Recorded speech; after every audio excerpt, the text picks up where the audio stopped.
Welcome back to number one spot after another elongated break that we'll never get through everything. I mean, this is the way COVID projects are supposed to work, right? You're super invested at the start. I guess. Longer. It's been what, like more than 2 years. We started not that far into COVID, right? Yeah, I think we had talked about starting before COVID, and then when COVID hit, it was like, well, now we have to. And then once everyone was just doing everything remotely, we were motivated to like get through things. Well, I wanted to do an episode by episode Seinfeld watch podcast, but I couldn't get any interest in that. Oh, wow. That is a lot. Yeah, and probably has never been done. I remember I was doing a rewatch like 4 years ago, and I looked, and there's like one podcast, and it was just bad. So I was like, we could do better than that. There's got to be some interest there. That can't. I mean, I would consider it. All right, I might hold you to that. I would be a guest. Good luck. I'll be a guest. I think it'd be fun. You go ahead. Yeah. Even fewer listeners. Well, I don't know. I feel like with that, you'd have more of a chance at rando listeners than this. Yeah. The episodes would have if any friends would want to listen. Yeah, it's more niche. You have a more specific audience. Yeah. But you can't make those episodes like an hour and a half either. Like for sure.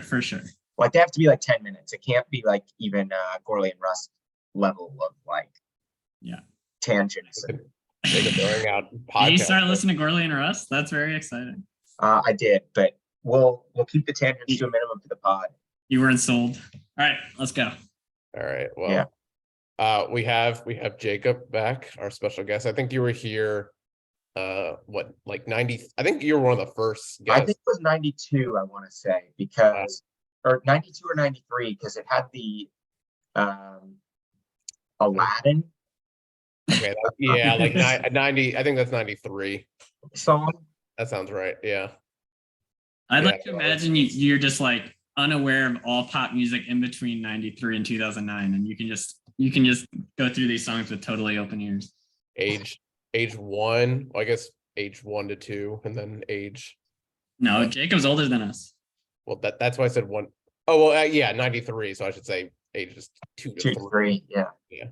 And then ages 18, 19. Yeah. Well, speaking of ages 18 and 19, we are on the year 2009, which I think is a pretty big year for all of us life-wise, right? Last year of high school, last year of Walt Whitman, first respective years of college. So the question now that I like to ask is, what were you each listening to in the year 2009? What were your music tastes, respectively? I'll start. I think my music taste, both. At this point in my life was probably a lot of this. Like I mostly listened to music in the car, driving to and from places. At this point, I was old enough to drive, not like 1993. And then in college, a lot of going out. So like whatever, like frat party or whatever that I was at, would be a lot of this type of stuff. So definitely have a lot of fond memories of these songs. Just either driving to school, driving around, or at school. Yeah, my answer is very similar to my answer last podcast, which was most of, maybe all of pre-college driving era was a Beatles obsession phase. And that, I remember that lasted into freshman year. So I think I started freshman year. But then I was trying to remember, and I couldn't really remember like what was being played at like house parties and frat parties in college freshman year. Like none of this feels like things I was listening to. And I'm sure it was, at least partially, but I can't remember what was being played. Because this is like stuff I heard a lot of in college.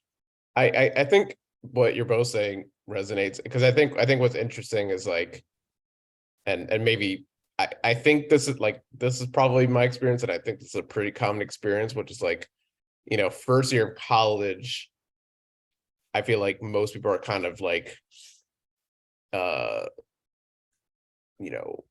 surrounding themselves with like more people than they would like as their time progresses, so like you're going to more like bigger like gathered like parties, like, and because you're trying to like you're meeting new people, and like you don't quite have like your like specific set of like your group or whatever. So I feel um like at least again like speaking somewhat from my experience too, it's like you're like I was probably more exposed to these songs than like, because it's like they're like mass audience songs, right, that they're popular. So like I don't know, like you're going to like big frat parties that are more likely to play this than like versus like maybe a few years down the road where like if I'm like hanging with like friends, like you're like, or in a smaller group, it's like we might be playing stuff that like we specifically like.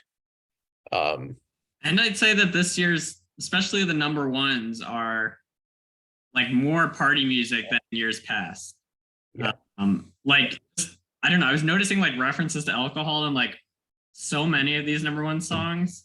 And I don't know what would possibly like I could attribute to this, but it does. It's the Obama era. It's Obama. Obama era is all Obama. fill up my cup era. I mean, everyone's rolling, rolling high. Well, I guess not really, because the economic crisis is still. Yeah. Well, no, actually, pointedly mentioned in Down. Yeah, and actually, when I think about it, and I think I read an article not too long ago that was kind of discussing this very question of like, or like also noticed that like these years were like big party songs, like were kind of everywhere, and I think like the author had some hypothesis that like the reason, like one of the reasons for that is like because people wanted to kind of feel like like being like a celebratory spirit, like because because they wanted to like offset like the like economic like just kind of depressive. Forget about that. Like the economic depression and the which is interesting, an interesting theory, but yeah, and I have additional thoughts on kind of like just like the general like party spirit of a lot of these songs, because I think you're right, it's definitely more like defining than I think a lot of other years. I'm not sure I actually buy that, because in the like 20 teens, for a lot of it, it was still super celebratory as the economy was doing great. You're saying like mid 2000s or like mid 2010s, like Katy Perry. I saw it specifically in the context of like Katy Perry's sort of like goofy like let's drink and party persona, and Kesha's sort of original style. I know that's not until 2010, but like with TikTok that really takes off. But I think this is like 2010 you're talking about. Yeah, like 2010 through like 2016 or 17, I feel like was a lot of like party music. Maybe maybe that's just what I listened to in that time of my life, but it felt like it was. And now I feel like there's this push towards the more depressing Adele's of the world. Billie Eilish is, yeah. I would say this is the last year I feel like I could predict a lot of these number ones. Like everything after this is like, I feel like the huge songs I would get right, and everything else I'm like, I don't know what was actually a number one. I just know like what I was listening to, and like this is, so it's like only the songs that are absolutely everywhere, like happy and like stuff like that. And then everything else I'm like, I don't know what fills out the rest of the number one list. That's kind of interesting you say that, because there are definitely some songs on this list that I was like, really, that was a number one? Like, yeah, it is just starting here for me too. But then it's a mix of those and the ones that are like, oh yeah, obviously that was a number one song. Like, yeah. Which I guess this is true every single year, but like, we'll get to this. Yeah, we'll get into it. There are some where I'm like, how the hell was that number one? Like, Agreed. I have a But- lot of hot takes that I want to get to on this as well. All right, let's get to these hot takes. So we'll start off. This is a transferring over from the end of 2008 is January 3rd to January 10th. 2 more weeks at number 1. We have Beyonce with Single Ladies. Well, And- I'm gonna let you finish. That was one of the oh, greatest, that's a what? that was one of the greatest music videos of all time, David. You're getting ahead of yourself. I gotta play the preview because people don't know this song. David, cutting you off is part of the joke. Well, yeah, I'm glad you cut me off because I accidentally played like the DJ version. So this is the real version.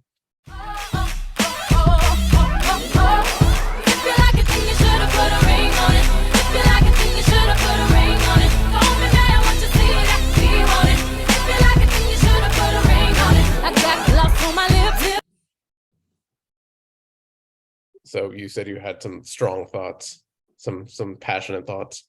On this one, this is actually, I don't have as many. The next song is where I really start getting my hot takes off. Okay.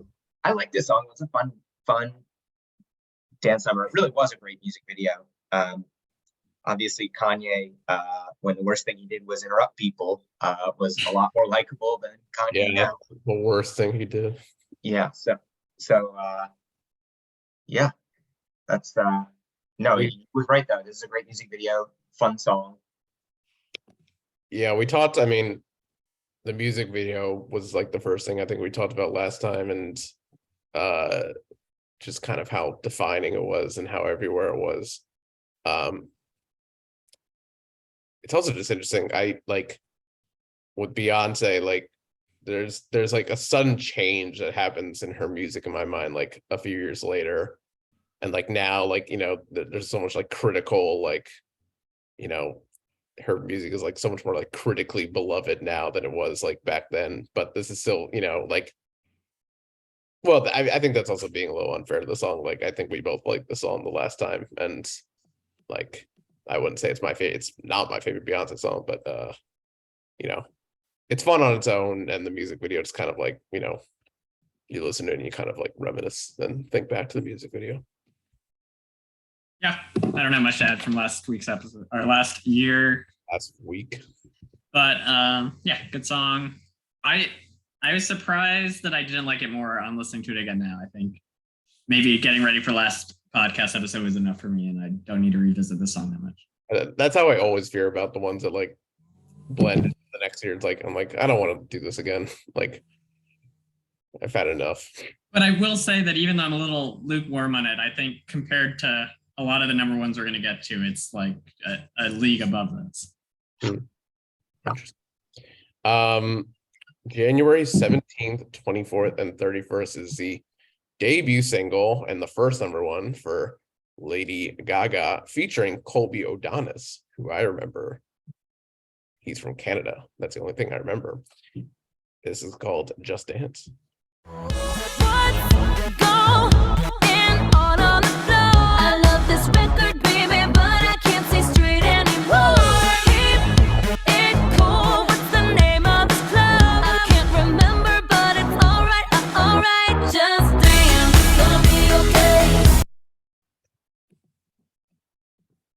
Yeah, so Lady Gaga's first single goes to number 1.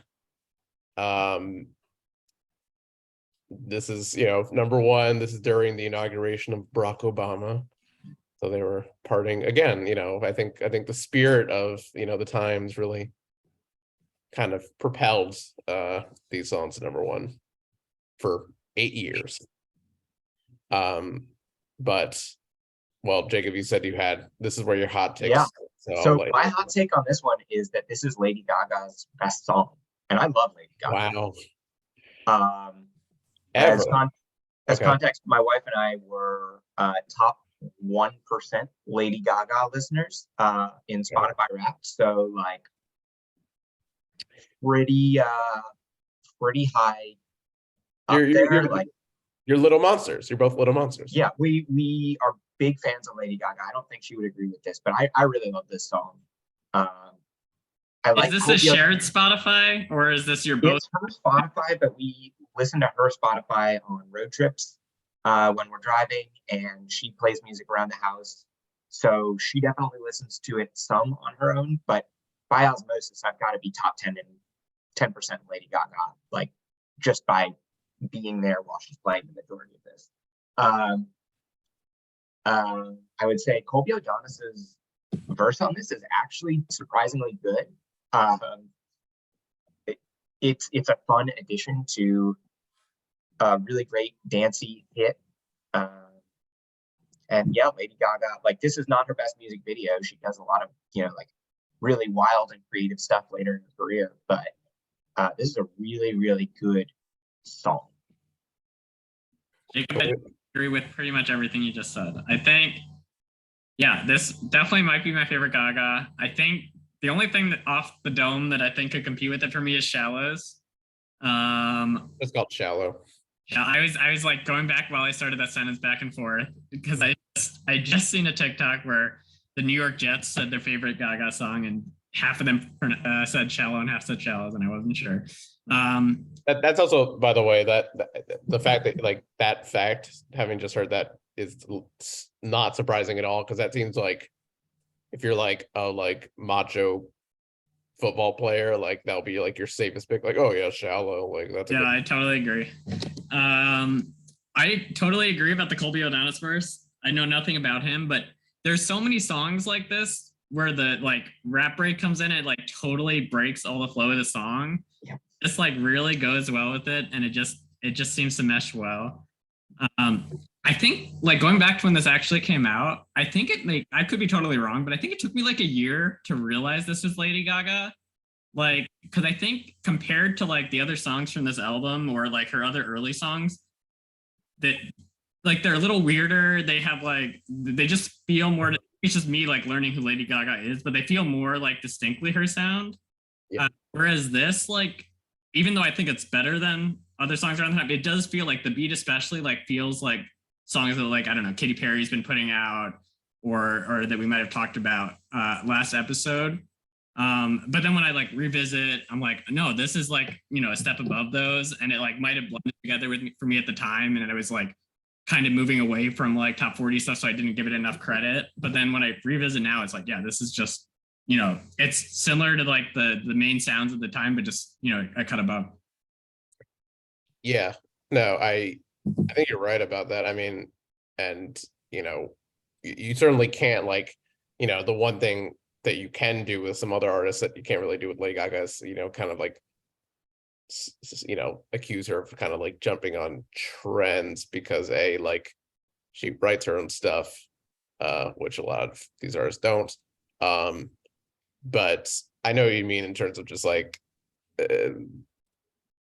like the next song we'll get to with Lady Gaga, I think people think of as like more like characteristic of her like image and her, eccentricities and, like, and yeah, I mean, this is, like, I feel like when she, again, like this is her first single, goes straight to #1, she's becomes huge immediately. And like, if you remember, it's like when she, I think especially those first few years, I would say like she also became kind of like infamous for like, her fashion and like wearing these really weird outfits and like, appearing very, just like almost like in a novelty way that was probably like, people and I'll speak for myself. Like I, when she was emerging, I like couldn't really get into it. I thought it was like just kind of like more annoying than anything. With that being said, I appreciate Lady Gaga now much more than I did back then. I think this is a really fun song. I think it's a really well like constructed song. Like and I think too, like when you compare this to some of the other big party songs that we'll get to later, it's to me it sounds much more like timeless than some of the bigger ones we'll get to later. But yeah, yeah, I mean it's a great song. But at the same time, yeah, it doesn't quite feel like she, this is what she will become. It's like it's just kind of the first step. So But you know, I mean, you know, if I were to hear this now at a bar, I would enjoy it. So, which I could not say at the time. So yeah, the first but not the only Lady Gaga song we will be talking about. February 7th to February 14th, 2 weeks at #1, we have the return of Kelly Clarkson, and the song is called My Life Would Suck Without You.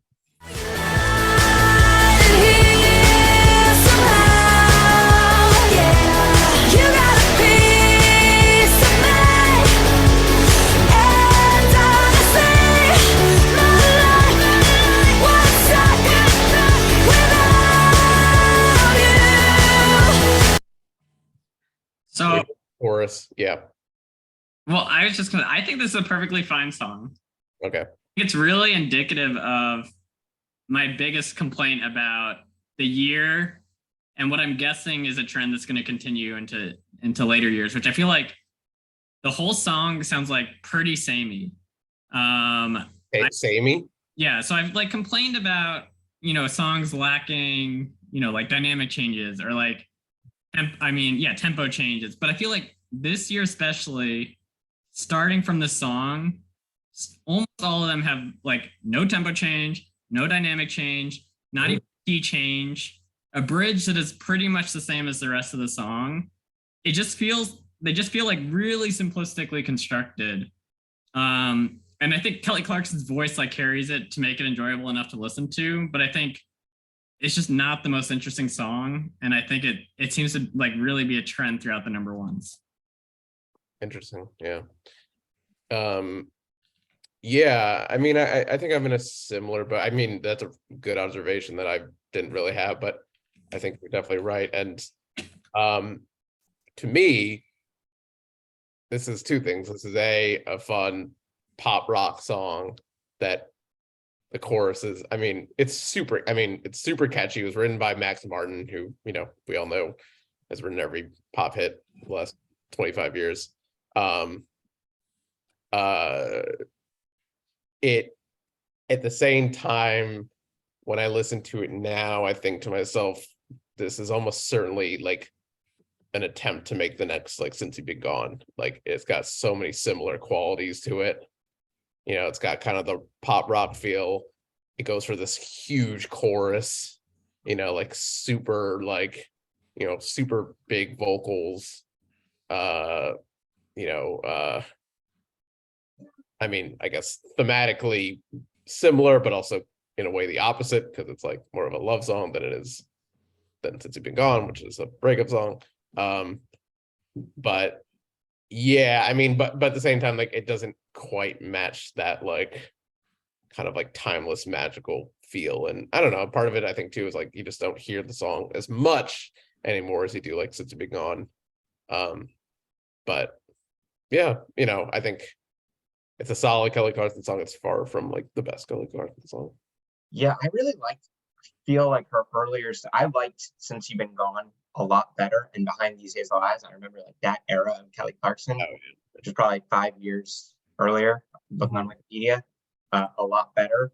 I think My Life Would Suck Without You is fine, but I think it's like the start of her trending towards the sort of girl boss style of song, which was like never meant for me, but that I also don't enjoy knowing that it's not meant for me. The sort of Stronger or Katy Perry, like Roar, or Kesha's song, like when she came back.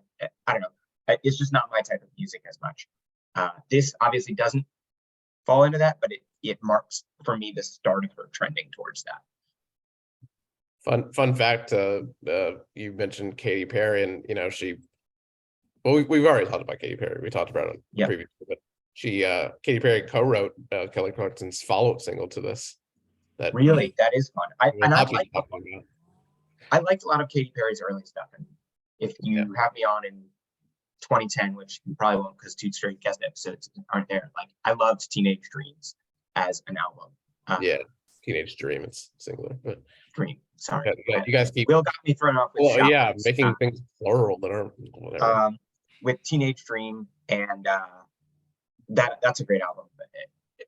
so it's interesting that around that time Katy Perry was helping with the song. That is cool. I think some important context with the song that's worth mentioning too is so with Kelly Clarkson, her debut album, or for kind of first major release, right? That's the one with like Since You've Been Gone, and had Behind These Hazel Eyes and like Breakaway and all these huge hits, right? And then her follow-up was like a much kind of darker, like kind of more personal album. I can't remember the title right now, but part of the reason is because like it didn't really have those like big hits, right? It was kind of like a commercial letdown, but like I think it was because she wanted to do like a more personal one. And so with this, this song, if I think from what I remember, it was basically her studio, her her record label kind of being like, we want you to get back to like the first album like success, right? So like that's why you have like Max Martin writing this song. That's why you have like similar to like Since You've Been Gone. So it's very much like it's supposed to be like a return to that first album, and which is, I don't know, like there's pros and cons to that, but probably some context that's worth mentioning. February 21st, only 1 week at number one. We have, I remember this moment, the big, much awaited return of Eminem after his drug issues and rehab issues and stuff, from his album that's appropriately called Relapse. It's featuring Dr. Dre and 50 Cent, and it's called Crack a Bottle. Many of them, and there's really not that many of us, and ladies love us. My posse's kicking up dust. It's on to the break of dawn, and we're starting this party from dusk. Okay, let's go. Back with Andre the Giant, Mr. Elephant Tusk. Fiction us, you'll be just another one bit the dust. Just one up my mother. I want to start off this one. I'm going to declare that this is the worst song we've reviewed in the entire podcast. But I could be persuaded. Okay. So first of all, and something I remember when the song came out, I was like, this sucks. This is like such a lazy song. It's him like trying to like be edgy. It's so phoned in. It's so uninspired. Like 50 Cent's verse is uninspired. Dr. Dre's verse is uninspired. It's like, the beat itself is just kind of boring, like a little piano. Like it's just like Dr. Dre's made a million better beats than this. He did produce it. There's a line in the beginning, I don't know if anyone noticed, at the very beginning, and I never even noticed this until like literally the last listen, which I had yesterday, where he's basically introducing, this is Eminem like he's introducing his verse, he's introducing himself, and he's kind of introducing it like a boxer, and he says, I'm reading what he wrote. He said, ladies and gentlemen, the moment you've been waiting for, in this corner, weighing 175 pounds, with a record of 17 rapes, 400 assaults, and 4 murders, Slim Shady. Like that doesn't. That doesn't. It is his character. He's not saying it's him. Slim Shady has always been a character. But then, like, It's yeah. But no, I agree. Set that aside. There was a song, maybe it was 1993. I think it was maybe a few years later, that I can't remember the title of it. It was with like Rod Stewart and Sting and Bryan Adams. It was like this really horrible ballad that I think at the time I thought, okay, this is the worst song we've reviewed. This pops. I think this is an awful song. And really, like, for me personally, you may disagree, but like Eminem pretty much since has just been completely like forgettable. I lost it for me. I lumped this song in with Ass Like That, his 2006 rebuttal to Triumph the insult comic dog. Drive was featured on the song. But Yeah. yes, it's still a rebuttal. Sure. Okay. It's that bad. I don't know. It's just not a good song. That's my like hot take on this one is it's a really bad song. He does a couple of years later, you'll find in his single with Rihanna, his songs with Rihanna have some good music later in his career. So I don't want to say that he is terrible post this song, but I don't like, know. But the thing is, like, he has multiple number. I think he has like multiple number one. You know, in commercially, you know, he doesn't lose a step. Like, but yeah, I would say his ones with Rihanna are good. Post this, and those show up. I'm looking on Wikipedia in 2010 and in 2013. But yeah, this is a bad song. I don't know. The less time we spend listening to or talking about it, I had That's zero fair. recollection of this song when I listened, which is telling. But I was shocked that this was the number one. I honestly, nothing sounded familiar whatsoever about this song. And I'm not going to say too much because I totally agree with both of you. It's really, really bad. It sounds like a beat that Dre just like had in a drawer from like that he just never used. I mean, the best thing I feel like most people agree about Eminem is his rhyme structure, and these are just the most boring like rhymes ever. I think I don't know. I probably have the terminology wrong, but like he's always have like the inside rhymes, like different things within the phrases rhyme. yeah, like create. There's And this some is just like creativity. every rhyme is just the end of the phrase with the end of the next phrase. He rhymes like oho with Tahoe. He rhymes rubbers with rubbers. Mhm. It's just like very, just really like rudimentary and boring rhyme structure, which is, you know, always been his defining feature. Yeah. I just recalled a very specific memory of the song, which was, and this is the reason why it's number one, to answer your question, is because it was his like big, like anticipated return of Eminem, like, you know, who hadn't really released much music before this for a while. And I remember, you know, when this song was released with all the hype, I downloaded this. I bought it and downloaded it on iTunes, the single. Listened to it one time, said this is awful, and then never listened to it again. Like I have a specific memory of like that. So, again, you know, you know, it's like just it's the comeback, and that's why it's number one. And then it fell off a week later to a different song. Speaking of that song, February 28th to April 4th, that's 6 weeks at number one. We have the return of Flo Rida. We talked about Flo Rida. He had the number one. Yeah, Low was the number one. We have Flo Rida's return called Right Round featuring singing on the chorus, Kesha. It's on and popping the night cause it's meant to be ours. We keep a fadeaway shot cause we ballin' this platinum Patron every hour. Look mama, ow, you just like the flowers. Girl, you the truth with all that goody power. Cause you spin my head right round when you go down, You spin my head right round. I forgot that was Kesha. Yeah. Yeah, I did too. I looked it up. Yeah, so this is a big, you know, follow up to Low. Thoughts on Right Round? I really like it. My wife and I have a sort of long-standing debate of whether this is a better song than the 1984 song that it samples the You spin spin me around round. like a record. Uh, I like this one a lot better. It's sort of a more modern sound than that one, but also, I don't know, it's fun. It all reminds me of the movie The Hangover, which I enjoyed at the time. was this in The Hangover? What's that? This was in The Hangover?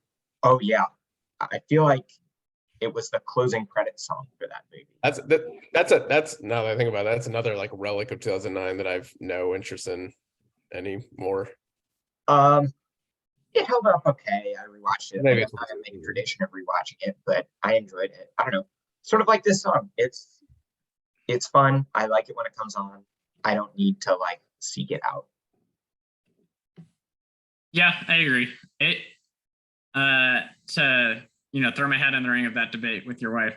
It is the first of two songs on here that I think is only like decent because of the sample. Because I do think it's a really fun chorus and that makes the song. I can't hear it without thinking of Meat Spin, which is That's fair. I don't think we have any listeners who like didn't go through the same. Everyone that's listening to this But knows. in case you don't know what it is, don't Google it at work. Yeah, it's fine. I like it.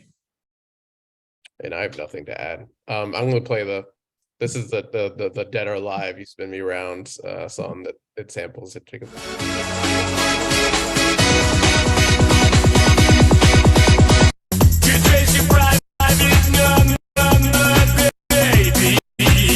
It doesn't sound good. But that is not correct. That doesn't sound right. Well, I don't know. I think I only know the chorus, so I'm not the one to. Here we go. This is gonna be better.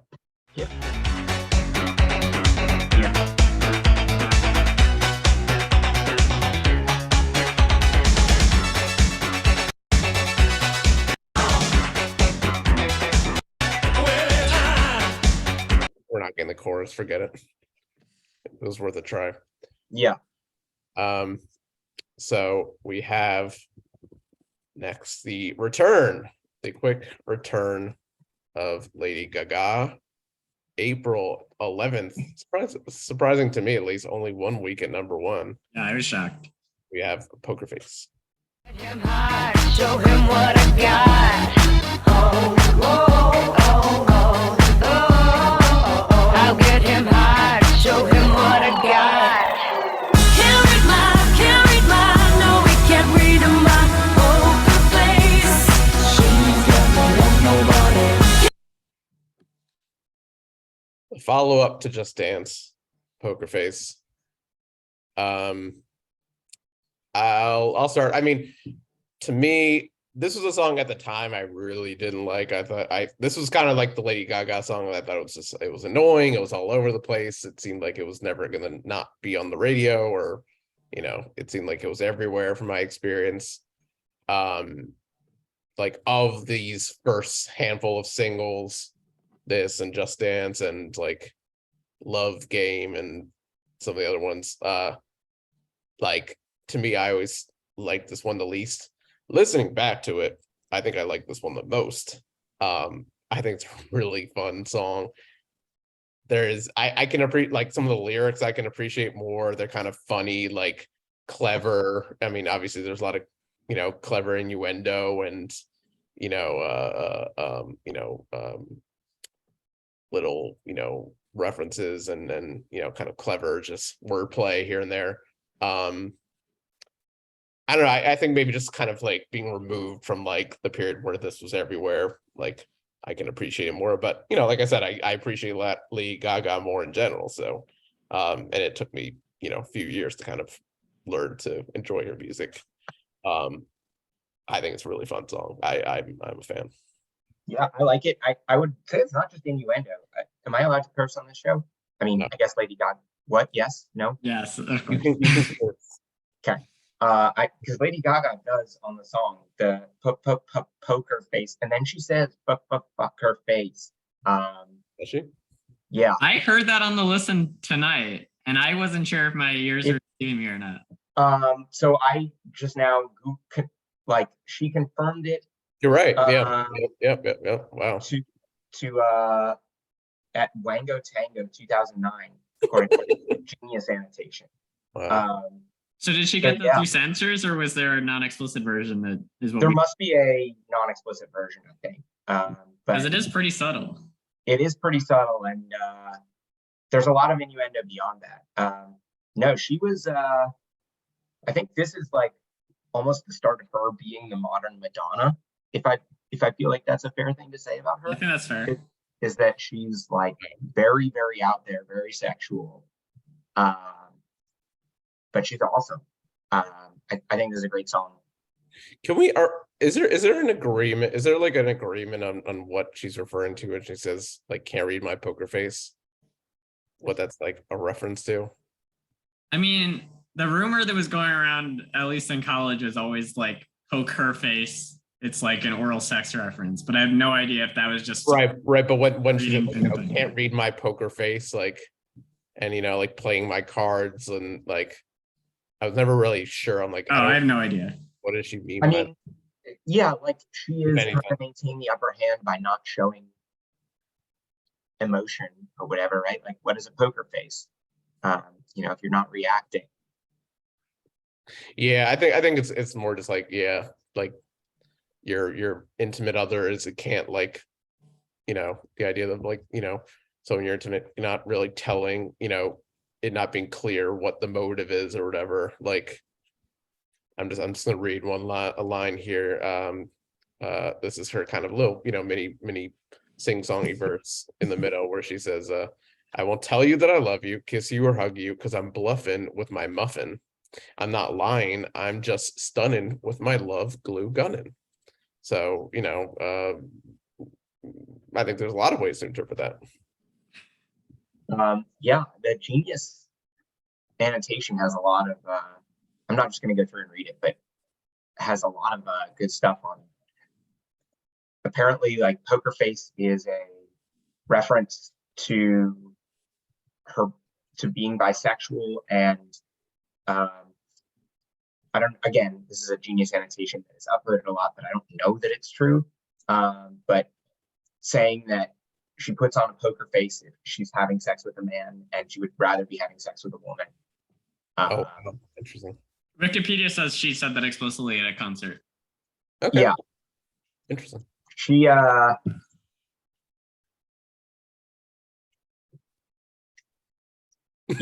like, I don't know, we don't need to get into it, but yeah. It's the thing is, if we're still not sure, that means she's done her job. Like, ultimately, it's it's not meant to be a clear, like, obvious thing, or maybe she's just fucking with us, and Yeah. that's probably what it comes down to anyway. She has the upper hand. I'm a little more down on this song than you guys are. I remember liking it when it came out, and then just after I just felt like it was so overplayed that I got sick of it.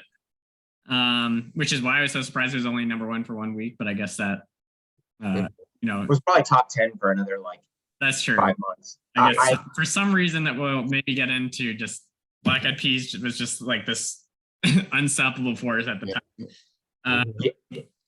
But yeah, I don't know. Listening again, it's especially compared to some of the songs we're about to hear, like, it's definitely more interesting, but it's not my favorite Gaga. I think a lot of it is because of the part you read the lyrics for, David, that little, like, almost rap break thing I find, like, a little cringy. But overall, it's a fine song. It's just not my favorite Gaga. It's camp. It's camp. Yeah. Really camp. Speaking of, I wonder if this has ever happened, like, the length between April 18th. So Poker Face is #1 for only 1 week, April 11th. Between April 18th and until October 10th. That's like half the year. More, I think, maybe. I don't know. Black Eyed Peas are #1, which is nuts. And first we have April 18th to July 4th. I'm not even gonna count the number of weeks. We have Boom Boom Pow.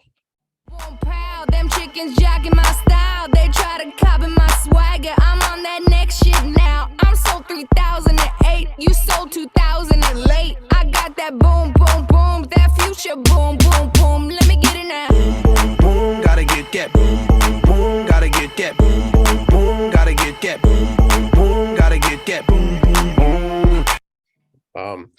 It's worth mentioning. I like to sometimes mention things that happened during the year when these songs were. A lot happened during this period. Among them, you have North Korea's testing nuclear weapons, which is Man, I didn't know that started so soon. Early. Yeah, oh yeah, it's a long. Michael Jackson died near the end of this reign. We all graduated from high school. That's exciting. Some good and bad. Swine flu became a thing. You remember swine flu? Yes. Is that H1N1? Or is that H1N1? Yeah. So Yeah, Boom Boom Pow, the return of the Black Eyed Peas. I think their first number one, because I don't think any of those songs before was number one. Yeah, somehow none of their other, I'm on their Wikipedia now, none of their other songs before that, despite being very popular, reached number one in the United States. Yeah. Really don't. And crazily enough, Fergie had solo number ones. Yeah, Oh, we yeah. reviewed that. Yeah, At least two of them. No, three of them, I think. 3 Yeah. prior to this. Right. So she returns to the fold, like she's already made her big pot, she's a star in her own right at this point. Probably like seems like maybe that she's doing them a favor of coming back, to be honest. But yeah, thoughts. I hate this song. Not their best. I really, really don't like the song. It's like I'm fine with like a song with terrible lyrics if it's like, makes you want to dance or like sing along, but like it doesn't. I feel like the beat is so just uninteresting and dull. The lyrics are obviously intentionally simple, but they're just like laughably dumb. I don't understand how it was number one for so long whatsoever. My theory, so first of all, I completely agree. I think the song's terrible.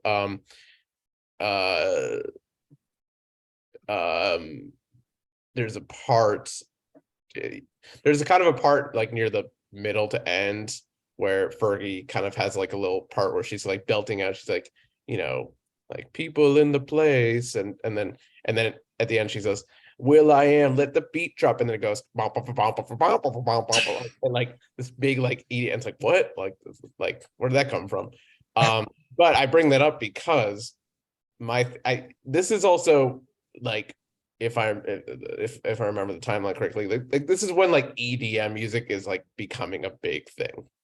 And like even at the time I remember hearing this and being like, this is like, thinking to myself like, oh, they're trying to like become like an EDM, like, electronic music, like pop act, which they weren't like really, that wasn't their thing before. Like they were more just like a pop group and like hip hop like elements and pop elements. Like now they're just trying to make this like dance electronic music that sounds like so inauthentic, in my opinion. But like maybe the reason why I was so big was because like this was the sound of the moment, so they kind of latched on. But yeah, it's a bad song. Yeah, I don't like this song, and I Got a Feeling. I'm gonna be honest, I liked their song. There are a lot of their songs earlier that never made it to number one. I remember David like being in middle school, like, Oh yeah, like listening to some of their other stuff, and Ella Funk was one of my like big CDs that I played, and like Yeah, David got me into Ella Funk. I totally agree that all of those songs were more interesting than this. yeah. I mean, this is better than My Humps, but Strong disagree. barely. I don't know about that. I love My Humps. I love it too, but it's not a good song. Unironically, I love My Humps. I think it's better than this. Yeah, and like I don't know. I don't like their next one either. I lump these songs sort of together. It's like, in my mind, obviously they played at the same time from the same album, and like each were number one for what, like 10 to 15 weeks or whatever, 26 total weeks. Like that is a dominant stretch for one artist, but especially for two different songs. But man, I don't remember either of them being particularly good, liking them at the time or now on re-listen. Yeah, I with both these songs, I've sometimes wondered, I'm like, if they came out today, like, would they be? I mean, they would definitely not be as big, but like, would they still be like big, like, big songs? And I don't think so, because again, like, I think it's kind of like, it was them jumping. Like the most credit I would give to the song is like Will I Am jumped on the EDM craze like early enough that like it wasn't seen as like, just some like, taking advantage of it. Yeah, I buy that. Yeah, something like that. I mean, yeah, obviously they cracked some sort of code, and that seems to be as good a theory as anything I can think of. Somehow this kind of surprises me, but not that they're like some like perfect thing, but like Rolling Stone named this the number 14th song of the best songs of the year in 2009, which like surprises me because like really like you're gonna all right. So like again, like a somewhat respected publication like Rolling Stone, like so clearly like something at the time was like it was resonating, like obviously with a lot of different people. So I don't know. Yeah. Yeah. I'm trying to figure out what year this actually came out, and I can't.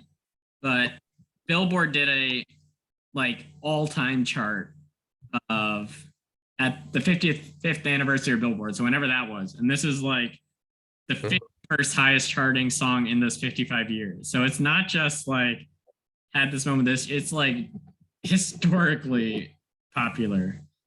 Really mind blowing to me. I feel like other song, even the ones I hate that are like have long runs, I get it, and I just can't with this song. Yeah. So that's so Boom Boom Pow is April 18th. So it's the song of the, I guess, spring and early summer, and then the song of the second half of the summer and arguably fall is I Got a Feeling by Black Eyed Peas. That tonight's gonna be a good night. That tonight's gonna be a good night. That tonight's gonna be a good night. I feel it. That tonight's gonna be a good night. So Jacob, you mentioned you not liking the song either. Yeah, it's definitely a different style of song. Right, like it's a little bit more towards their old style, which I like. Maybe it was just that it was overplayed and I heard it like 8 million times in my freshman fall, but it's only very solidly okay for me. Not worthy of like a 13-week run at number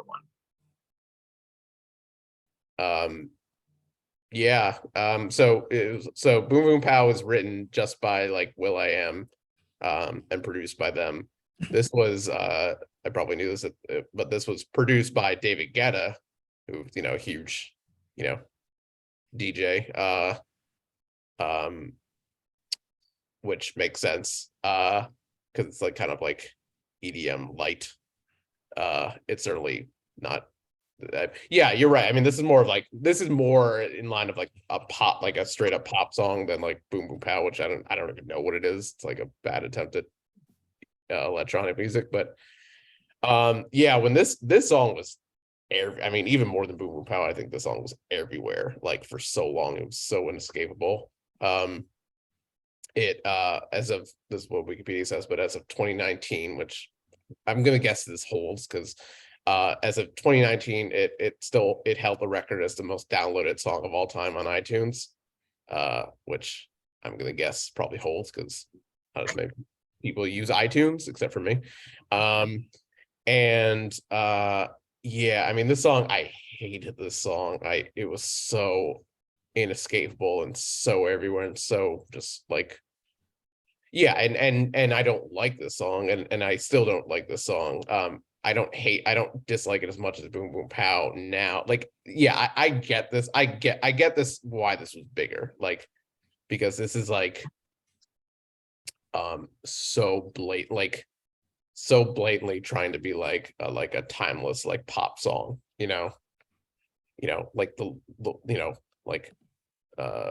the Razor Glass, like Mazel Tov, L'Chaim, like go out and smash it, like oh my, it's like they're so just like blatantly trying to like make this like a everyone can enjoy this party song, and like there's no edge to it, there's no like there's so little unique quality to it, but it's so plain, but maybe that's the appeal ultimately of it too. So I don't dislike this as much as I used to, I think this is a step up from Boom Boom Pow, but like in terms of like pop party songs, like there's a million others from this year that I probably would take over this. Yeah, I mostly agree with you, Dave. I do think like when I was setting up the playlist to listen for the episode, I was expecting to hate both of these equally, but this did feel, I don't know, I like this one significantly more than Boom Boom Pow. I think the difference for me is like this one I feel is it's fun to sing along to this song, you know, especially after like, you know, a bunch of drinks at a wedding or something. Sure, yeah. Boom Pow. They used to play this as the right after the pregame show in marching band at Northwestern for at least a season. So, you know, the band would be excited for the game, singing along as we were like heading to the stands. And I think there's like something kind of enjoyable about the song, even though, you know, it's really dumb. But yeah, we don't need this. I went down a rabbit hole because I was like, sure, I put the song on my do not playlist at my wedding. And then went down a rabbit hole looking at what I actually put on. I was wrong. For some reason, Get It Started must not be played. And I have no idea. I think in my head, I was like conflating that with this, maybe like forgetting which Black Eyed Peas. But you love Let's Get It Started. I know. I think I meant to do this song. I was just conflating their like kind of. I mean, they're both about like let's get ready for a good night, like pop-up songs. Yeah, Let's Get It Started is a fine song. Yeah, I think it was totally a typo. But I also am looking at some of the other things on my list, and I'm like, who was this person? So I don't know. Maybe I just had bad taste in 2018. Yeah, bad song, but I like it more than Boom Boom Pow significantly. All right, so we are done with Black Eyed Peas for right now. October 17th, only 1 week, is probably the only #1 song for Jay Sean featuring Lil Wayne. It's called Down. So baby, don't worry, you are my only, you won't be lonely, even if the sky is falling down, you'll be my only, no need to worry, baby, are you down, down, down, down, down?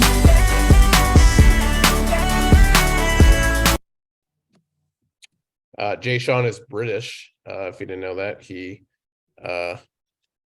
also used to go by MC Nicky J. That's not that interesting.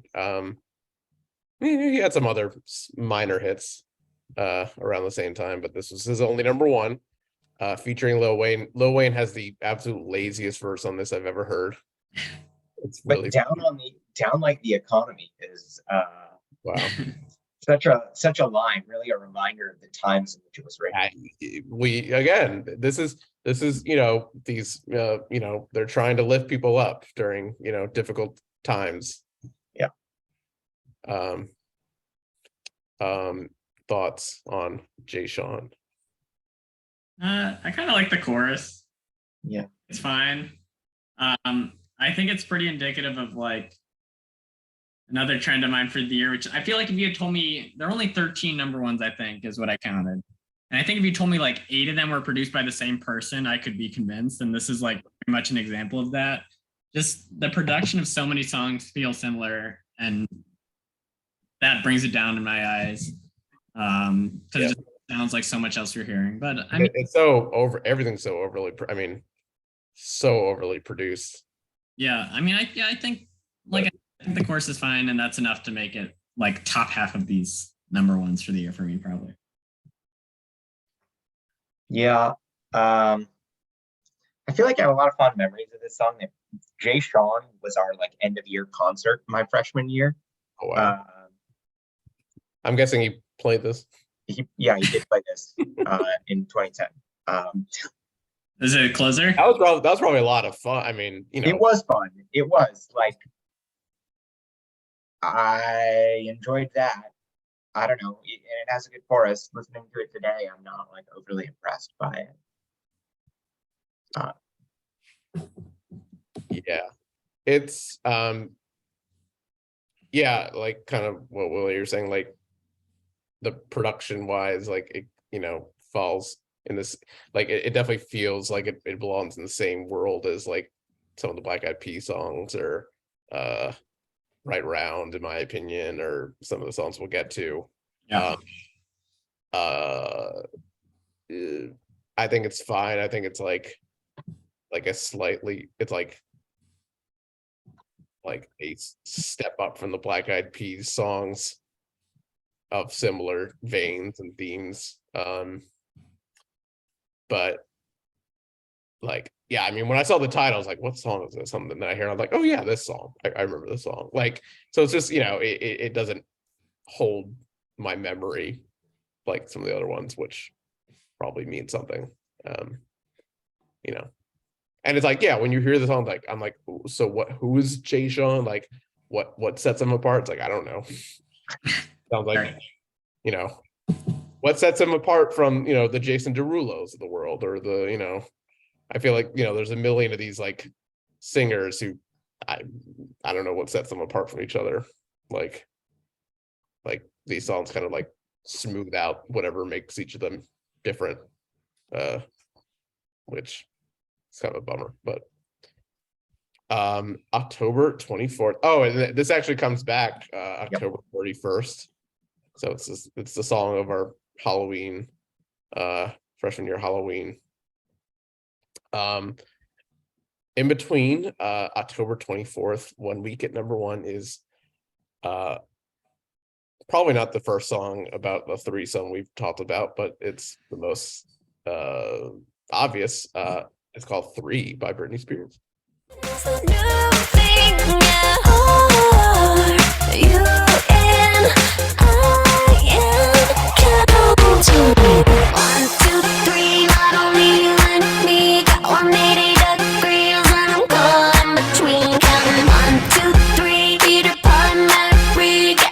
Stopping on that lyric, because when I heard that the first time, I'm like, oh yeah, she didn't write this. Because there's no way. Do you think Britney Spears knows who Peter, Paul, and Mary are?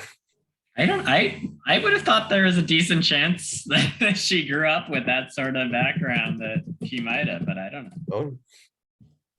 They're like Bob Dylan. Like, they're not like whatever. Yeah. Written and produced by Max Martin and Shellback. This is kind of like a one-off single for her. I think it's a fun song. I think it's so overly produced that like anyone could have sung this song, and it would be just as fine. I might be unfair. I think this is more fun than the other pop songs, like most of the other pop songs we've talked about. It's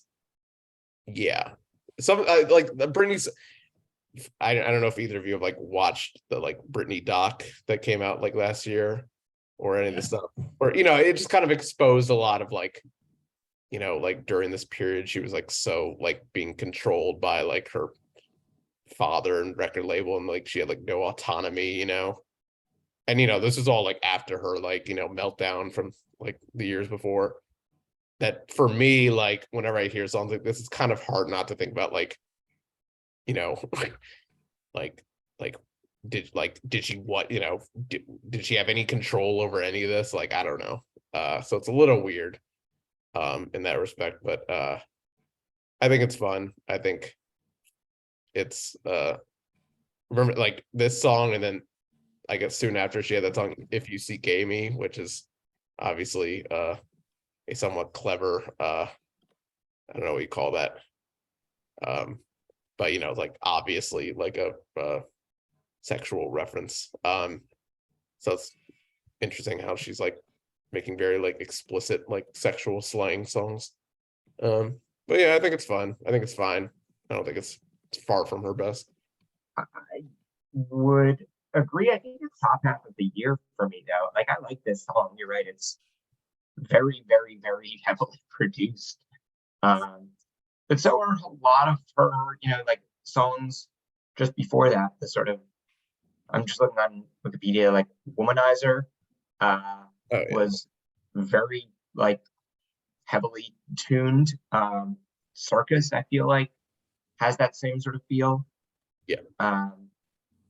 Till the World Ends, which a couple years later is another one where it's just like a lot of heavy electronic Sounds Smooth over everything. Yeah, that's her like late aughts style, late aughts, early tens style, and for better or worse, like I don't know, it's fun. I don't, it's not what she came onto the scene with, or where, maybe her like best stuff from like what I think of with like the 90s and early 2000s, but it's still good. Yeah, I don't have much to add. I think it's solid enough. I don't really have any recollection of it at the time. I've definitely heard it throughout the years, but I definitely don't remember this being played in 2009. Probably says more about me than anything else. I think there's something about Britney's voice that her personality always seems to come through in a way I can't put my finger on. Even with this, You say it does come through. it does come through, and it always seems like, even with all the auto tune, I feel like you can really hear it's Britney still. Mhm. Yeah, I don't know. I mean, I like Britney Spears, not my favorite song, but solid, especially compared to the recent ones we've listened to. The passing grade from all three of us. Yeah. November 7th for 1 week, and then comes back November 21st is an interesting detour. I think we're all gonna have interesting thoughts on this song. Owl City Fireflies. Believe that planet Earth turns slowly. It's hard to say that I'd rather stay awake when I'm asleep, 'cause everything is never as it seems. 'Cause I get 1,000 hugs from 10,000 lightning bugs. Stopping with that lyric. Interesting detour of a song. Interesting side road of a song from the others. Yeah, super different from the rest of the songs of the year. The other songs are drinking songs. This is like a smoking, like a Oh, wow. weed song. I did I not. wouldn't call this a I mean, stoner song, but I agree it's very different. I don't know. I don't know because what it's I would think of the song if I heard it like stoned. Like, what would my thoughts be? I always think of the like 10,000 lightning bugs and the dreams and whatever. Like I do think of this as somewhat of a like Okay. like maybe a more active high song, but like definitely kind of like weird, I almost. mean, definitely more than anything we've listened to, I'd say. I'd agree with Oh you. yeah. You're not listening to Boom Boom Pow like, like Yeah. smoking. I don't know. It's like a little weird, a little funky. I kind of like it, but it's not something that I listen to regularly or have any plans to put in my rotation. Yeah. I mean, I agree.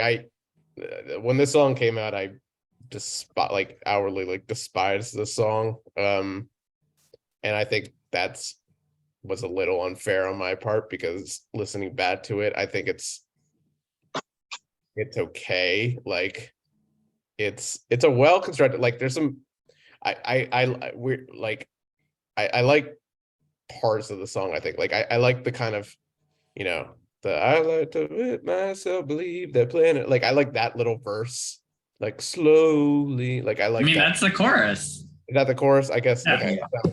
Yeah, that's what it is. I like the chorus. I don't really like the verses. Whatever that means. I mean, it was like a blatant, straight up rip off of the Postal Service. You guys know that's the like Such Great Heights song, right?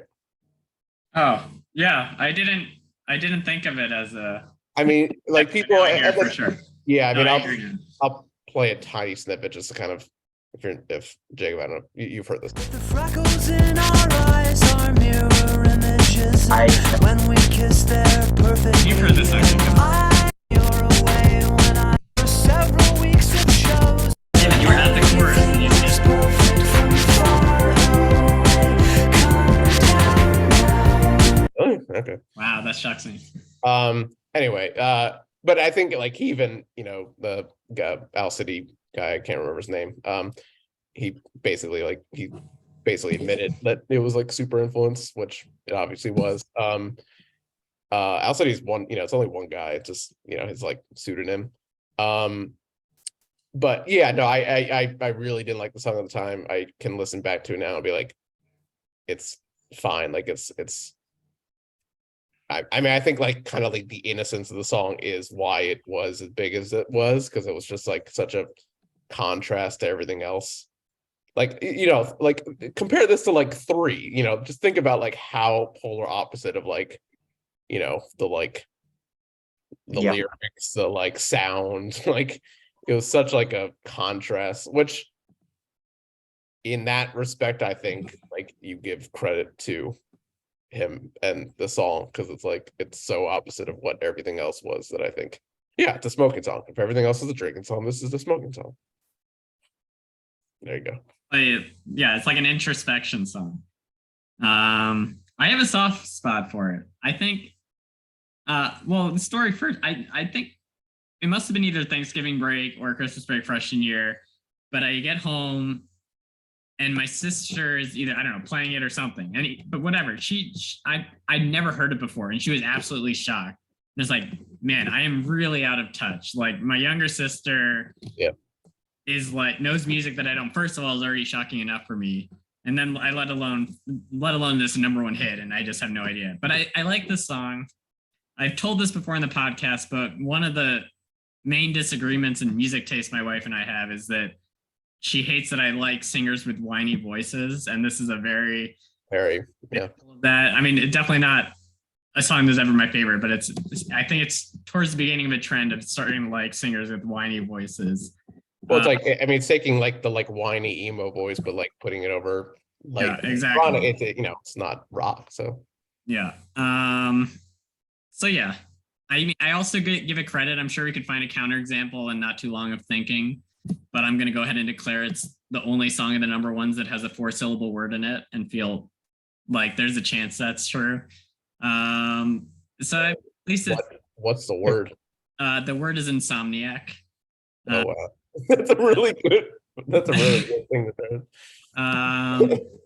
So yeah, and anyone who's listening to the podcast knows that I always gravitate towards the #1s that are different than the sound of the year, and this is very much that. So yeah, I enjoy it. It's one of those songs I totally get. Anybody who detests this song, like I totally get it. I could see it being very annoying. I get both sides now. I probably hate it, but I haven't, so I think I like the song now. Yeah. November 14th, just 1 week at #1, we have Jason Derulo. Finally, Jason Derulo. The song is called What You Say. Cause when the roof caved in and the truth came out, I just didn't know what to do. But when I become a star, we'll be living so large, I'll do anything for you. So tell me, girl, What you say? That you only meant well, 'cause you did. What you say? So you kind of referenced this earlier, that you're talking about songs that sample other prominent songs very explicitly. Yeah, and not just samples a song. I mean, what I said before is that the sample makes the song, and I think that's totally true. But I also would go as far as say that the song it samples, "Hide and Seek" by Imogen Heap, is just an incredible song. Well, Like- and it's such like a notable song, like wasn't it also, it was like I mean, like culturally super, wasn't it also, it was in the OC, I think. Like Yeah, it was very it also- key, and I think the finale of the OC. I was late on the uptake for all this because I remember seeing the SNL skit, which The SNL skit. right, that's what I think of, because I remember not even seeing that and like the SNL skit until a couple of years late. So I was very late on the uptake of like learning about the song Hide and Seek. But once I did, I was like, this song is incredible, and it's been It's a pretty good. It's a pretty Yeah, good. I didn't even know that. I only just now found out that the song Hide and Seek existed. Oh wow. Like literally just now. I just think of this song and the SNL skit. Yeah. If anybody likes this song, listen to Hide and Seek because it's great. Here, I'll just play the snippet. It's a lot of it's very different than that part. Burning the sewing machine. We're not gonna do it. They course. Wasn't there also like a YouTube video? Wasn't it like, was it the Numa guy? Like one of those like early YouTube videos? I that, don't like believe it. commonly featured the sample. I don't know. But yeah, the song is as a whole is very different than the part that gets sampled. It's kind of like a break in the song towards the end of it. Yes, That is the best part of the song for sure. And that's it gets played over and over again in the SNL skit, and I think also in the OC scene. I'm not sure. So it's definitely the recognizable bit. But yeah, song as a whole, I think it's solid, but only because of the sample. Otherwise, I think it's really forgettable. It's funny that I didn't really know. I didn't really, yeah, like when this came out, the first thing you think about is the sample. Like at least a lot of people recognize the sample. It's like, oh wow, like quite an inspired choice to make that such a big part of the song. Listening to it now, there's like, it's funny because I never really listened to the lyrics, and then only later do you realize that it's like basically about him like begging for his girl back after cheating. Like, and there's a funny lyric,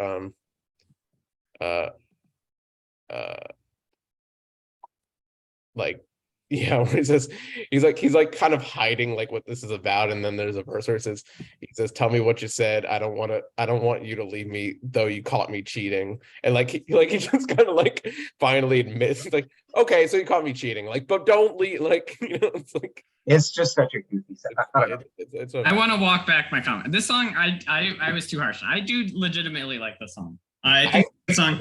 I'm just downgrading a bit because the sample is so much of what is. I would say, I think of the songs we've talked about, I think, well, first of all, I would say that the Lady Gaga songs, to me at least, are like a step above everything else. I would say this is like the second tier.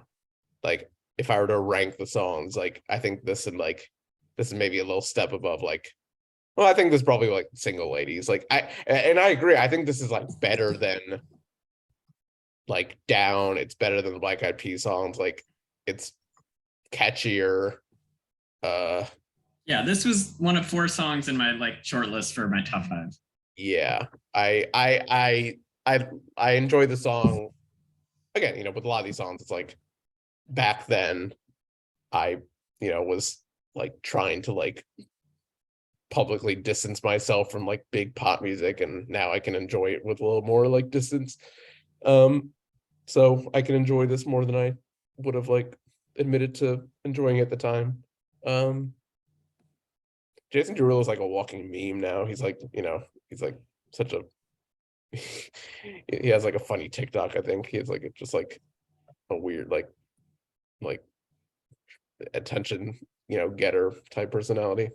I feel like I haven't heard his name at all recently. Well, everyone likes to make fun of him because in every song he sings his name. He's like, okay. Derulo, like that's yeah. He has the like tag on his songs. Yeah. Should we? Jacob, any thoughts? I feel like I cut you off twice during. No. I mean, it's a meme song for me because of that SNL skit.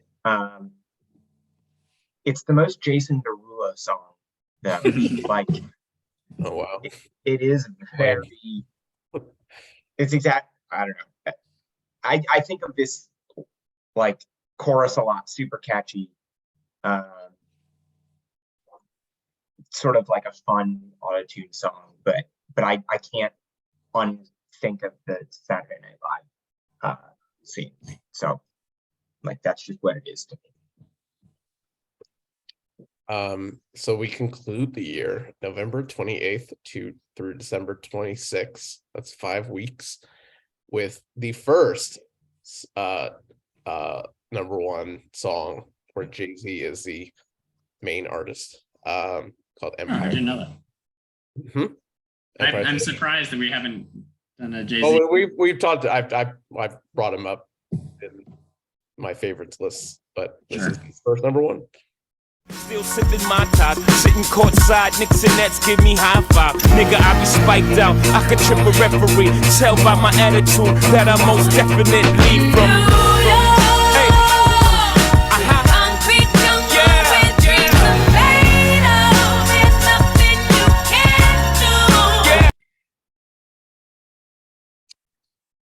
So I feel like the song has become like one of the unofficial anthems of New York. Like I think it's kind of, you know, it gets lumped in now with like, you know, New York, and Oh yeah. you know, probably other examples I can't think of right now, but it's like it's become a standard, right? Like, which is funny because to me at least, because think of like where Jay-Z was before, you know, like what he started as, and then, you know, he got to this point. My claim that I had at the time that I still have is that Jay-Z is the least interesting part of this entire song and the least impressive part of this entire song. I think Totally agree.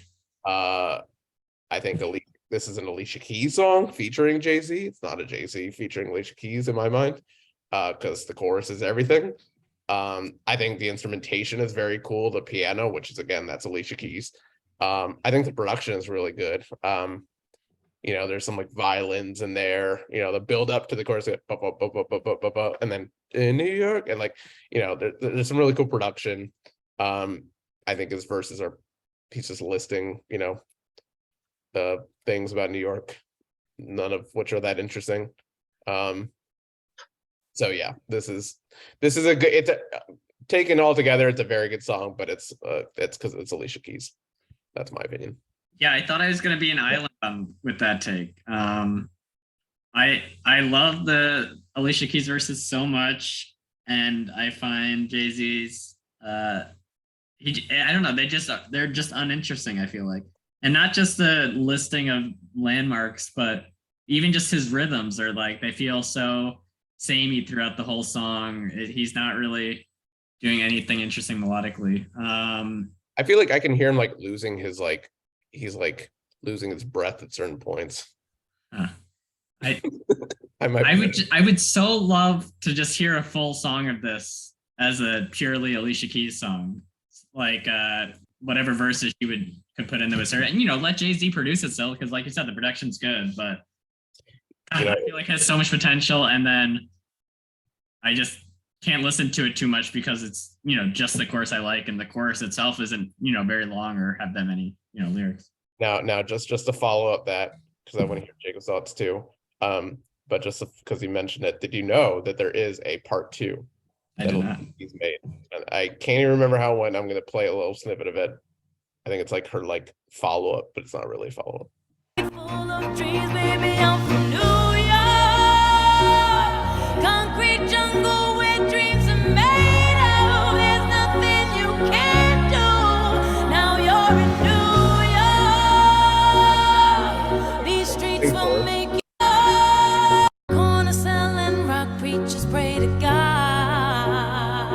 It's like, you know, it's the same chorus but different, you know, it's all her. Yeah, I need to listen to all that for sure. I had no idea that existed. I think It's called Empire Very State of limited. Mind Part 2. in the very limited, you know, snippet we had, seems to be kind of boring production. So I feel if we had the big in your face production of the original with the Alicia Keys in the forefront, I might like it. Yeah. Yeah, I need to listen to that. Alicia Keys, definitely the best part of the song. I actually like the third verse from Jay-Z, the one where he actually tells the story of like the woman coming to New York and like falling into the wrong crowd or whatever. You're right. The first couple of voices are just like literally him listing. Just like first he lists places. I'm just looking on Genius now. Then he lists some names, he lists some places. names. He's like Three Yeah, Dice Kilo, 3 Card Marley, Labor Day Parade, rest in peace, Bob Marley. I was trying to understand the Bob Marley reference. What is the connection to New York there?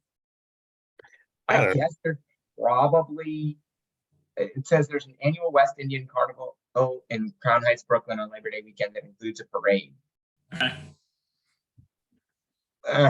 I don't Yeah, know. I mean, Bit of a there's some stretch. like, you know, there are some like personal references kind of placing, you know, like he's talking about like, you know, he grew up in Bed-Stuy, and, you know, he mentions like his family members and like, you know, kind of just like his, you know, his rise So like, you know, it's not, there is some like at least some personality, but it yeah, like kind of all just like blends together.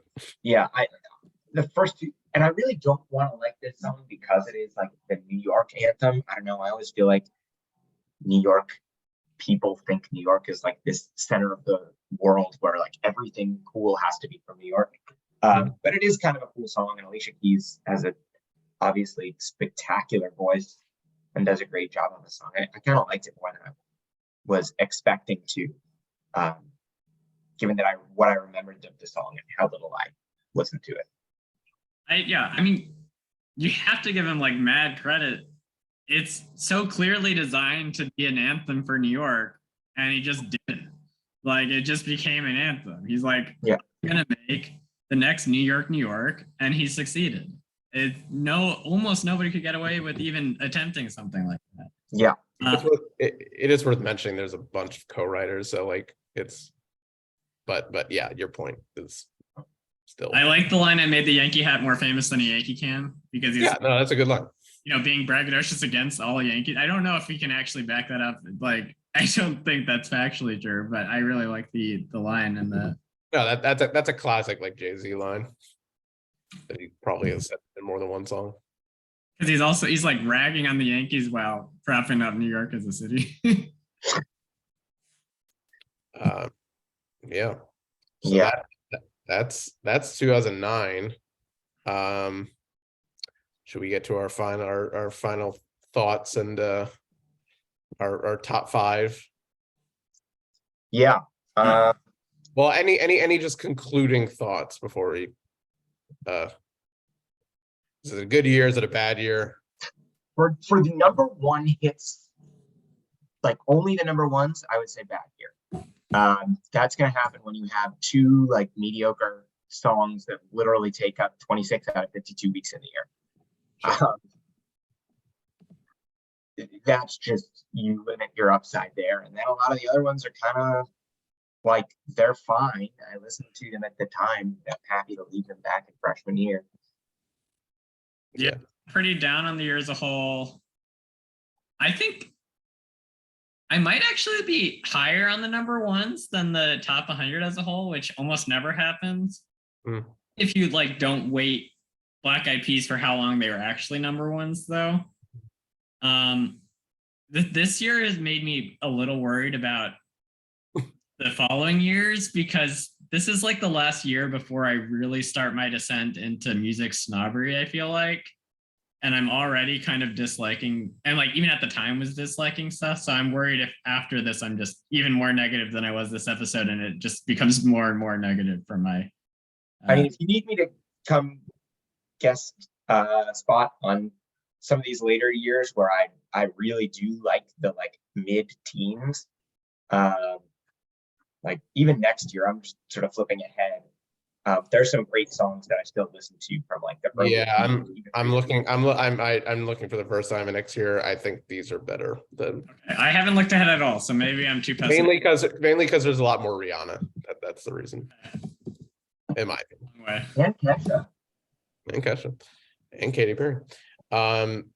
So yeah, I'd also say, building off of Will's point, most of the years prior, like choosing my top five, I put together somewhere between like 10 to like maybe like 15 songs, and then have to like rank. This I really struggled to find. Like I ended up basically picking 7 songs, like, which I think is the fewest, which will speaks. But I think I also kind of get what you're saying. Like I think besides the Black Eyed Peas songs, like maybe the number ones are actually better than the rest to some degree. Who wants to start? I can start on a positive note. I would say all 5 of my favorite songs of the year. And I couldn't even, I had to struggle to narrow it down to 5. Can I cut you off for a second, Jacob? Something I thought of today, and feel free to dismiss this out of hand.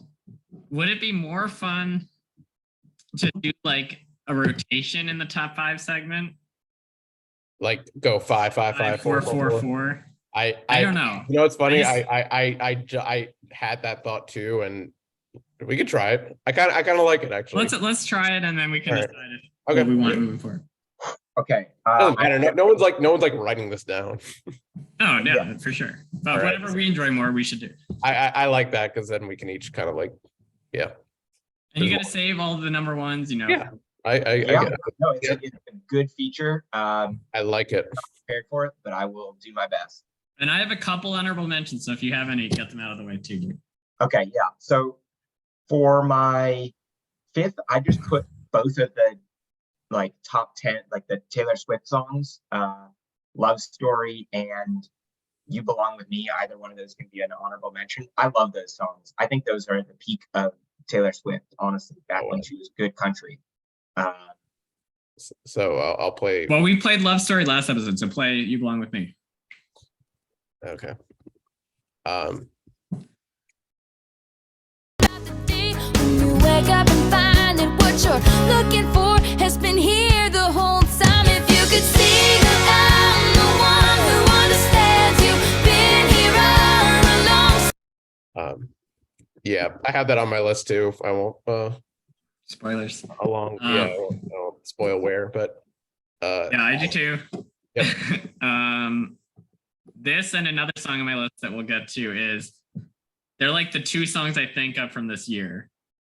Because like I said, I don't remember hearing much music currently during the year, but the clarinet section in the Northwestern Marching Band was obsessed with two songs when I got there, like already obsessed, and this is one of them. Great song. that was one of them. That was one of them, yeah. Okay. Couple quick honorable mentions. Sure.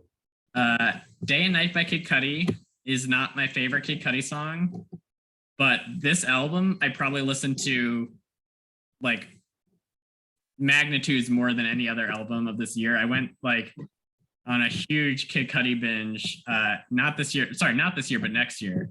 So I want to call out that song. He was still kind of He's so influential. There's so many, his like influence on so many people was so much bigger than I would have thought at the time.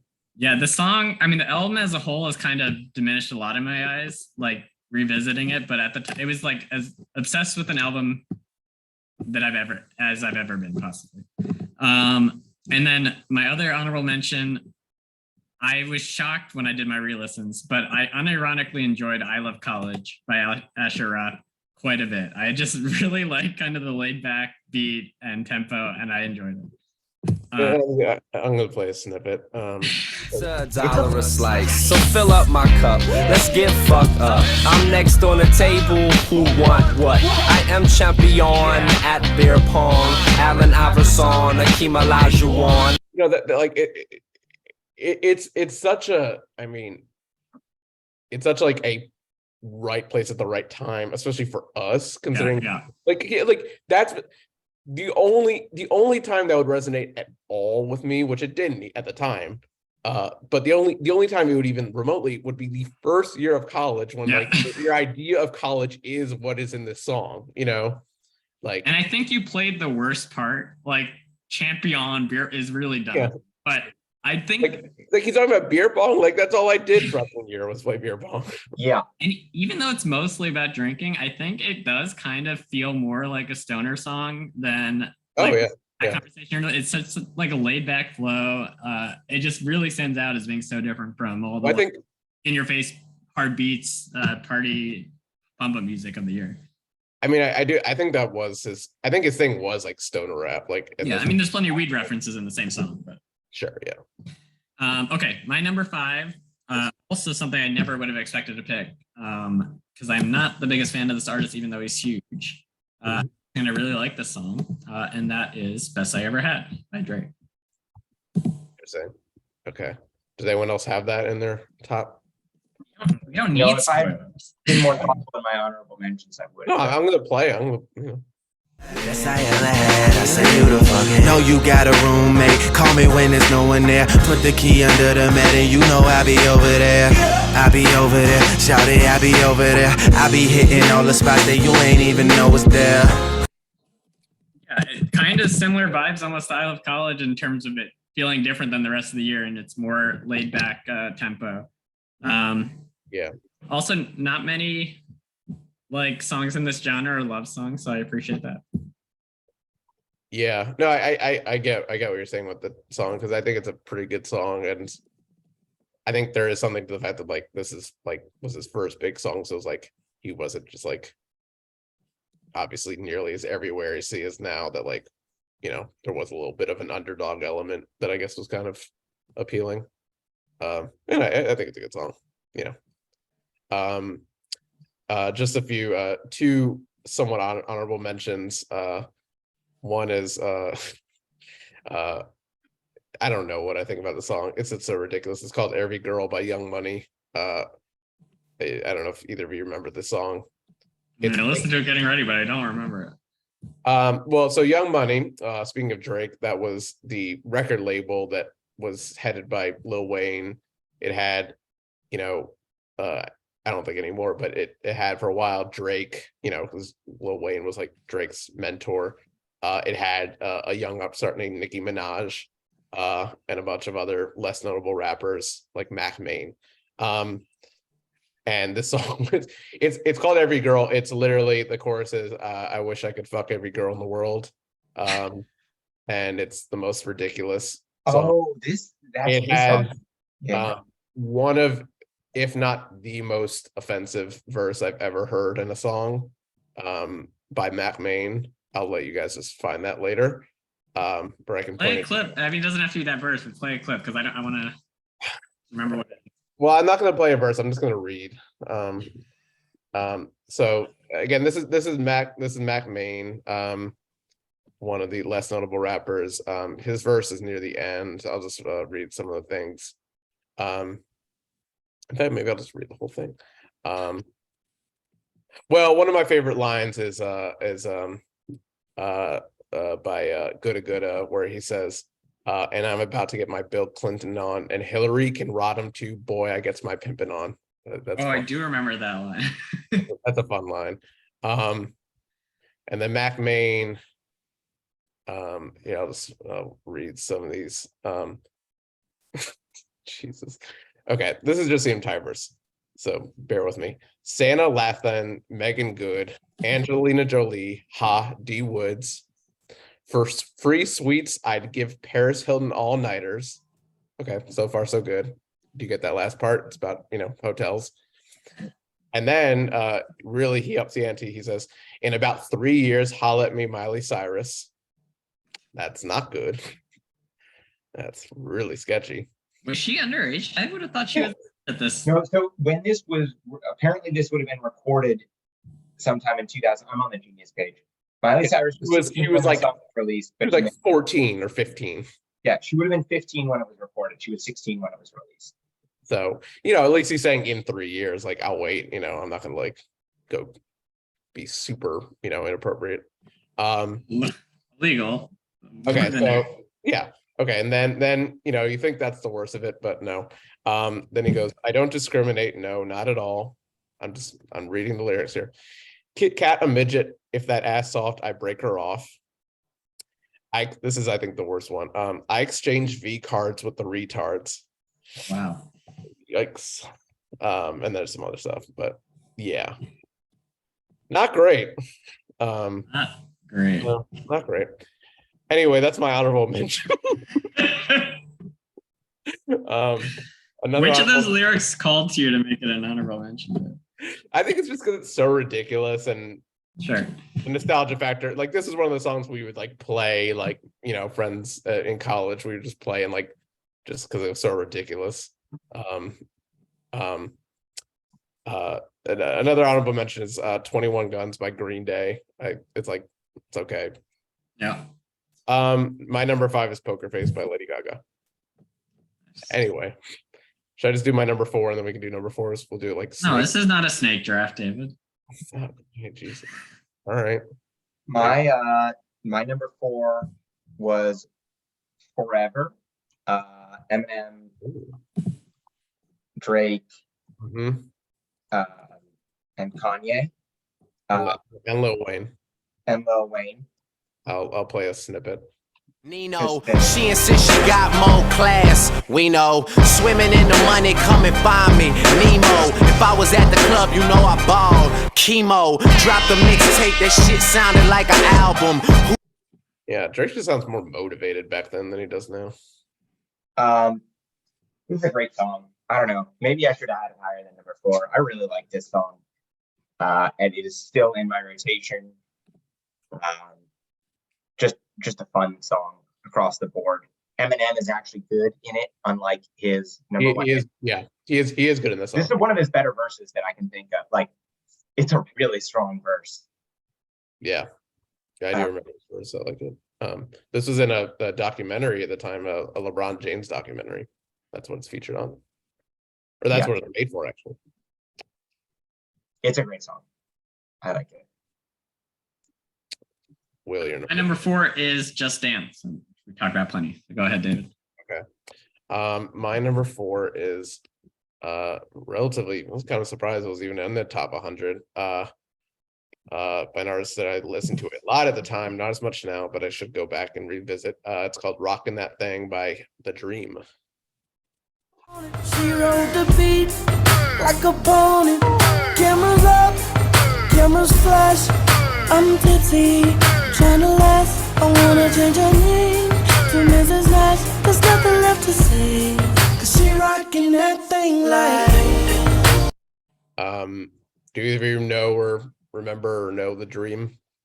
I remember the name, but I didn't remember So this. he's interesting. He put out like 3 albums that had some like pretty minor hits. Like this was my guess is probably like maybe in the top 20 at some point. But so and he put out like 3 albums and that got like some good like Pitchfork really liked these albums, like that had a lot of like critical love. And but he's more notable really for being like a songwriter and producer for other people. Like he's written and still does, like if you look at his like production catalog, it's crazy. Like he's done so many songs for like Beyonce and many others I can't think of right now, but Beyonce's one of the bigger ones. And like even like Beyonce's new album, he was all over the place. So he's really, really prolific. It's a really good song. Number 3. Number 3, gonna go with Untouched by the Veronicas. Yes, that's my number 3. Yes. Great song. Yes. The Veronicas are a ton of fun. I have about 3 of their songs, including this one, in like regular rotation that I listen to. Wow. This is the only great song dance hit. Remember. Do you remember this song, Will? I'll play it sample. I'll just play it. What I want, don't stop. Give me what you got, 'cause I can't wait, and more. Don't even talk about the consequence, 'cause right now you're the only thing that's making any sense to me, and I don't give a damn what they say.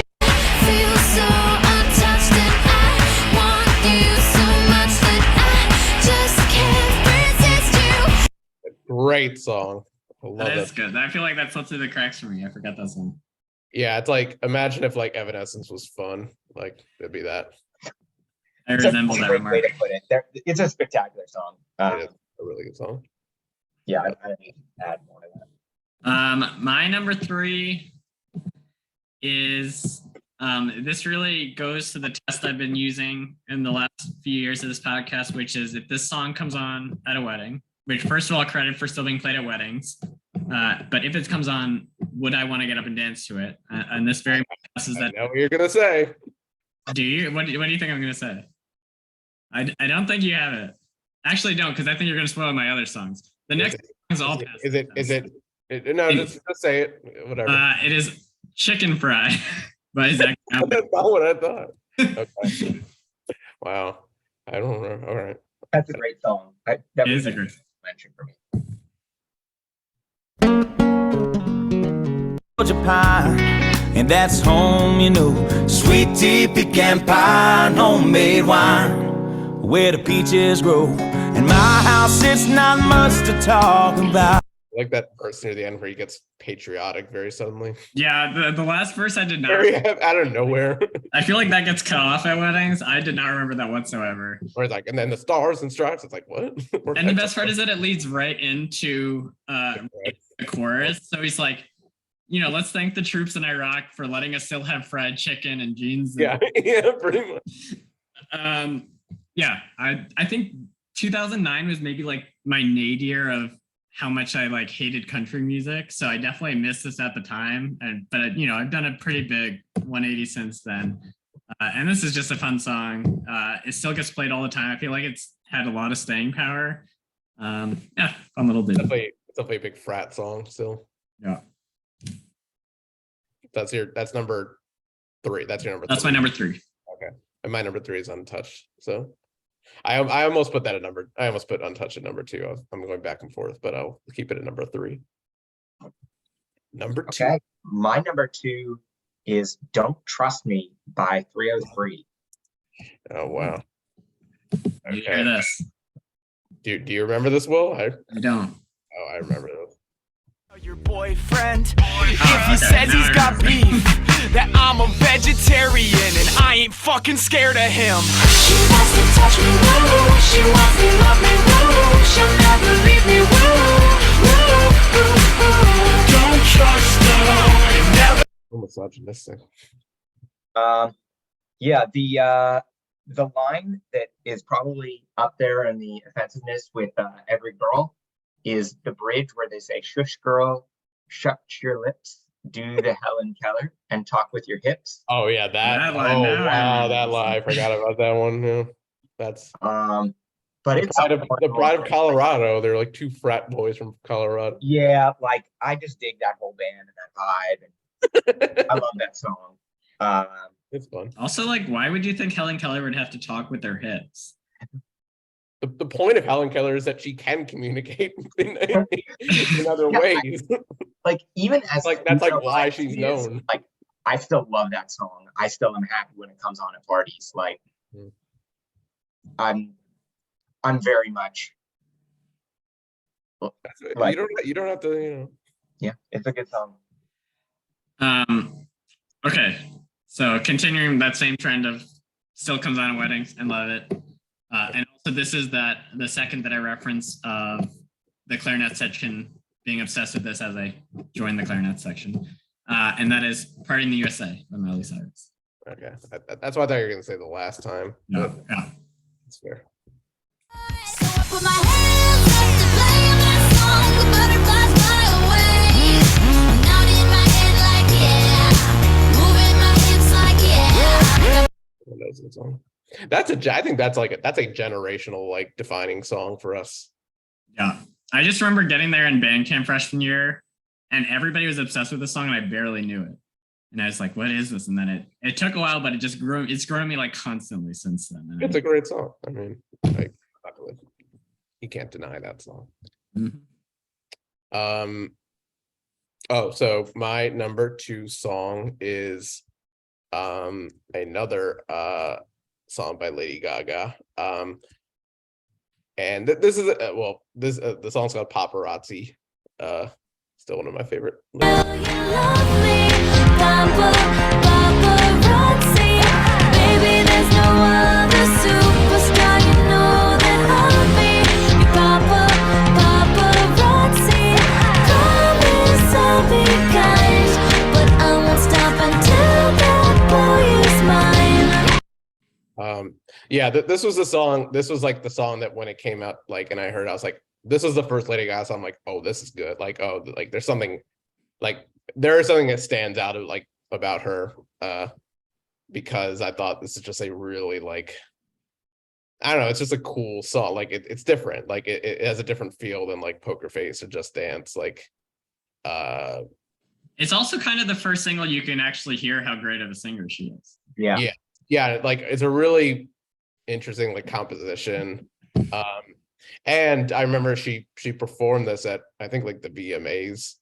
And it's one of these like performances that she like, you know, is like really dramatic and then starts like fake bleeding all over the stage. Maybe you've seen it before, I don't know, but it's a really great performance. It's like super, you know, well, I don't know, maybe not high concept, but like different, you know, like, and I remember seeing that, I'm like, oh, that's cool. Like that's different. She's taking a risk. Yeah, I love that song. I think it's one of my favorite songs by Lady Gaga. So you bringing that in and me not understanding the assignment originally, which I thought I was supposed to find like top 5 best of the rest, really have me rethinking like my not including Lady Gaga on this list at all, because I love Just Dance. I love Paparazzi. And I probably should have. Oh, you could, well, but I'm not gonna replace my you mean number not one. including the number ones that we talked about? You were allowed to retcon your top 5 at any time, Jacob. Yes, there's no rules. I may remove the Taylor Swift ones and put in Just Dance and then Paparazzi as an honorable mention, and make both Taylor Swift's honorable mention. Because I really like all the other ones above it, including my number 1, which was Will's number 2, Party in the USA. It is a generational song, David. I think you said it best. That's a 4th of July playlist mainstay. Truly a wonderful song. Great sing-along vibes, just fun. And really, I'm actually pretty surprised it didn't make it to number 1. Because it felt like that song was everywhere. Yeah, it is. It does feel like it would be, but I think just because it's had that like long, you know, long lasting like legacy. It came out during the Black Eyed Peas run. They were unstoppable. Right. God, it is such a better song than these Black Eyed Peas songs too. Yeah, I'm just realizing that if you include like, it takes a lot for me to be that into patriotic songs. I feel like it's. Well, but it's not that patriotic. I know it's true. It's just a title. You're right. I mean, if you look at again, this should just be called the Wikipedia show because that's our only reference. But like, following, the following year, 2 years later, following when Osama bin Laden was killed, it had a resurgence, and apparently also when. In New York after the 2020 election, like when Biden was announced as the winner, it says supporters in New York started playing that song. Like, so it's like just because it has the word USA, but like it's not like she's like talking about like, standing for the flag or some shit. So fair enough. Like, but that's why it's so popular. It's like, you have like people who, want to be patriotic, be like, oh yeah, party in the USA, like, and then people who could care less and still like it, because it's not like specifically about that either. It's neither here nor there, but I'm surprised that I've never heard the Weird Al Yankovic version of this song. Has anyone? No. What's it called? Party in the CIA. Yeah, that doesn't sound that. That's I don't know. It's just like very much low point, I feel like, of Weird Al, and then he had the big comeback with like whatever. Oh no, was. Is that mandated fun? Whatever that was. Mandatory fun. Mandatory fun. I mean, he was building off of White and Nerdy before this. Oh, is it me? Yes. It's also already been said. You Belong with Me. My wife is a huge Taylor Swift fan, and she has converted me most of the way there, and this is one of my favorite Taylor Swift songs. And she has her theories. We got to get her on the show. Tell her. Yeah, it's a struggle, but I'm working on it. Yeah, maybe, but there'll be more opportunities to talk about Taylor Swift if that is something that appeals to her. My number 1 is also "You Belong with Me" by Taylor Swift. Nice. I'm still surprised. Wake up and find that what you're looking for has been here the whole time. If you could see that I'm the one who understands you, been here all along, so why can't you see? Yeah, it definitely helped its case for being the song in the clarinet section when she is playing the clarinet on the sidelines. Oh yeah, in the music video, and that's a great music video too. Yeah, it is really great good. video. Yeah, no, this is a song that, I mean, when I talked about other songs being inescapable and kind of like dreading it, like the Black Eyed Peas songs or, for me, Fireflies, like this was inescapable. but I remember being at like working, like I was working at a summer camp that summer, and it was played on the bus like every day. And at the time I had the thought of like, I like this song still, like it's that good. Like, and I agree, it's one of my favorite songs by her. I think it's like her first, like, Love Story to me is still a lot more country in my head than this song. This has elements of country, but like to me, I think of it as like her first really big like pop song. But it kind of balances the line really well. And it's just super catchy, it's super well written, it's great, and the music video is great.